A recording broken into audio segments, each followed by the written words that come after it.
اعلیٰ حضرت امام علیہ سنت نے قرآن مجید فرقان حمید کا جو ترجمہ فرمایا اور اس کا نام کنز الایمان فی ترجمۃ القرآن تجویز فرمایا، سبحان اللہ، یہ ترجمہ بالکل اسم بمسمہ ہے، کیونکہ کنز الایمان کا مطلب ہے ایمان کا خزانہ، اور اعلیٰ حضرت امام علیہ سنت نے قرآن مجید فرقان حمید کا جو ترجمہ فرمایا ہے، اس کو پڑھنے کے بعد بندہ مومن کا ایمان محفوظ رہتا ہے، اور قرآن مجید کے ترجمے، قرآن مجید کے معانی کو سمجھنے کے حوالے سے وہ کسی طرح کی بھی ٹھوکر نہیں کھاتا۔ اعلیٰ حضرت امام علیہ سنت نے قرآن مجید کا یہ جو ترجمہ فرمایا ہے، مدنی چینل کے ناظرین، یہ روایتی انداز میں نہیں ہوا کہ ایک مترجم یعنی قرآن مجید کا ترجمہ کرنے والا مختلف تفاسیر کی کتابیں کھول کر، عربی لغات کو، ڈکشنریز کو کھول کر اور اصول و قواعد کو اپنے پیش نظر رکھ کر بڑے اہتمام کے ساتھ غور و خوض کر کے ایک ایک آیت کا، ایک ایک لفظ کا ترجمہ کرتا جائے اور اس کی پروف ریڈنگ کرتا رہے، اس کو دوبارہ چیک کرتا رہے اور اپنی اغلاط پر، اپنی کوتاہیوں پر اور کمی پر آگاہ ہوتے ہوئے دوبارہ اس ترجمے کی تصحیح کرے۔ یہ ایک انداز ہوتا ہے کسی بھی کتاب کو تحریر کرنے کا کہ مختلف مراحل سے گزار کر اس کتاب کو تیار کیا جاتا ہے، اور اس میں بڑی محنت ہوتی ہے، ارکریزی سے کام ہوتا ہے۔ لیکن اگر تحریر کرنے والا اور ترجمہ کرنے والا کوئی ایسا شخص ہو جس کا سینہ رب تبارک و تعالیٰ نے نبی کریم علیہ الصلوۃ والسلام کے علوم کے فیضان سے بھر دیا ہو، اور جس کا سینہ گویا کہ علوم کا ایک خزانہ اور گنجینہ ہو،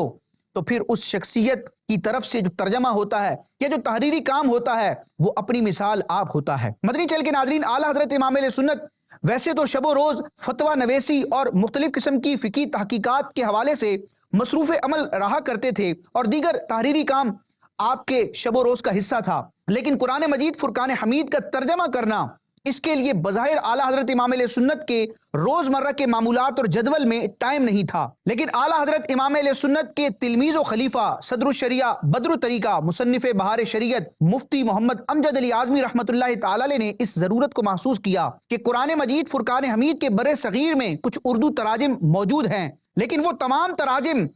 کسی نہ کسی اعتبار سے فنی کمزوریوں کا شکار ہیں، بالخصوص نبی کریم صلی اللہ تعالی علیہ وآلہ وسلم اور بالعموم انبیاء کرام کی شان عصمت اور شان رسالت کے منافی ترجمے کیے گئے، اور اسی طرح رب تبارک و تعالیٰ کی شان الوہیت کے حوالے سے بھی جو ترجمے آیات کے کیے گئے ان میں فنی اعتبار سے، شرعی اعتبار سے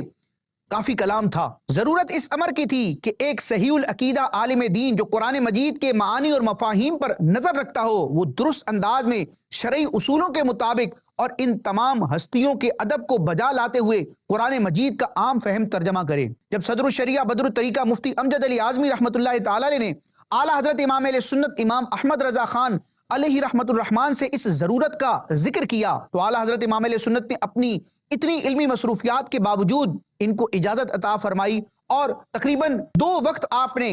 خاص فرمائے کہ جن میں قرآن مجید کا ترجمہ کیا جائے۔ ایک وقت آپ کا دوپہر کے وقت قیلولہ یعنی آرام کرنے کا تھا، اور ایک وقت رات کو سونے سے پہلے کا تھا، یعنی یہ دونوں وقت جو اعلیٰ حضرت امام علیہ سنت نے آرام کے لیے خاص کیے تھے، ان دونوں اوقات میں اعلیٰ حضرت امام علیہ سنت نے قرآن مجید کا ترجمہ املا اور ڈکٹیٹ کروانے کے لیے صدر الشریعہ کو اجازت عطا فرمائی۔ اب کیا ہوتا، اعلیٰ حضرت امام علیہ سنت کے سامنے قرآن مجید کی آیات پڑھی جاتی، قرآن مجید کے کلمات اور متن پڑھا جاتا، اور اعلیٰ حضرت امام علیہ سنت آن دی سپوٹ فی البدی اس کا ترجمہ املا کروایا کرتے تھے۔ یعنی اس وقت بظاہر کوئی کتابیں رکھ کر اور بڑا غور و خوض کرنا اور اہتمام کرنا اس کی حاجت نہ ہوتی تھی، کیونکہ رب تبارک و تعالیٰ نے علوم قرآن کے حوالے سے اعلیٰ حضرت امام علیہ سنت کو ایسا نوازا تھا کہ جیسے جیسے قرآن مجید کی کلمات اعلیٰ حضرت کے سامنے تلاوت کیے جاتے، اعلیٰ حضرت امام علیہ سنت شاندار انداز میں اس کا ترجمہ کرواتے رہتے۔ پھر بعد میں جب مترجمین اور اس وقت کے جو علماء تھے اس قرآن مجید کے ترجمے کو بڑی بڑی تفاسیر سے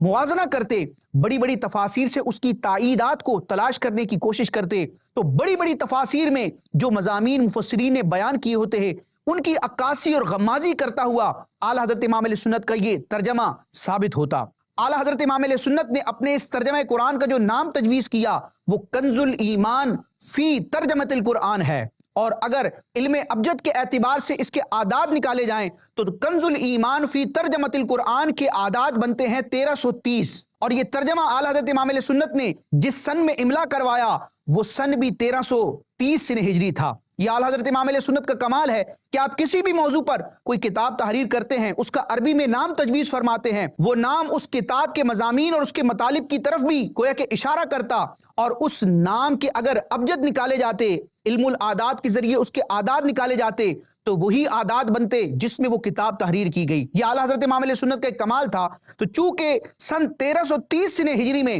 یہ قرآن مجید کا ترجمہ تحریر کیا گیا، تو اس عدد کی مناسبت سے اعلیٰ حضرت امام علیہ سنت نے اس کا نام تجویز فرمایا کنز الایمان فی ترجمۃ القرآن، کہ قرآن مجید فرقان حمید کا ترجمہ کرنے میں، اس کی گویا کہ معانی کو بیان کرنے میں ایمان کا خزانہ، اور واقعتاً یہ ایمان کا خزانہ ہے، اور اس کے محاسن، اس کی خوبیوں اور دیگر اردو تراجم اور دیگر زبانوں میں کیے گئے تراجم سے اگر اس کا تقابل کیا جاتا ہے، اس کا موازنہ کیا جاتا ہے، تو اعلیٰ حضرت امام علیہ سنت کا ترجمہ تمام تراجم پر فائق نظر آتا ہے۔ مدنی چینل کے ناظرین، ایک تحقیق کے مطابق 100 سے زیادہ قرآن مجید کے ترجمے کیے گئے اور مختلف زبانوں میں اس کی تشریحات کی گئیں، لیکن بالخصوص ہم اردو زبان اور اردو لب و لہجے اور محاورے میں کیے گئے قرآن مجید کے تمام ترجموں کو اگر ایک پلڑے میں رکھتے ہیں اور دوسرے پلڑے میں اعلیٰ حضرت امام علیہ سنت کے اس قرآن کے ترجمے کو رکھتے ہیں، تو بالیقین قرآن مجید کا یہ جو ترجمہ اعلیٰ حضرت امام علیہ سنت نے فرمایا ہے، یہ اردو کے تمام رائج تراجم پر فائق ہے۔ اور ایک اندازے کے مطابق